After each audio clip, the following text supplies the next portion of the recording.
биздин чоң багытыбыз өлкөдөгү коррупция менен системалык күрөштү бийликтин бардык тепкичтеринде жүргүзүү мына максатыбыз бар. Өлкөдөгү коррупция мына ачык айтайын, биз ойлогондон дагы кеңири куласын жайган.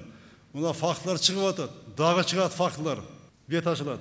Биз коомду коррупцияны тазалабай туруп, эч качан мамлекетти оңдой албайбыз. Биз экономикабызды саздан чыгара албайбыз. Жакшы иштердин бардыгын тең ошой кылып такалып алдыга жылбайт. Ошон үчүн бир эле жогору жакта эмес, жергиликтүү бийлик дагы бул коррупция менен күрөштү колго алыш керек. Коррупция менен күрөш жалпы эл колдогондо, жалпы эл көтөрүлгөндө андан кийин гана ишке ашат.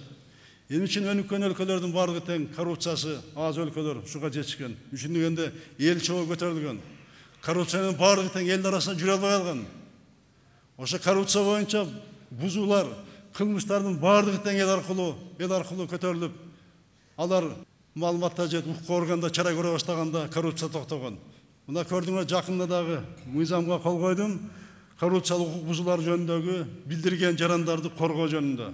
Мына бул жактан шарт түзүлүп атат. Силер дагы байкоочу болбостон, урматтуу премьер-министрдин атайган өкүлдөрү, акимдер, жергиликтүү бийликтин өкүлдөрү байкоочу болбостон, элдин ишеничин мамлекеттик бийликке, жергиликтүү бийликке алып келгенди аракетти чогуу жасайлы.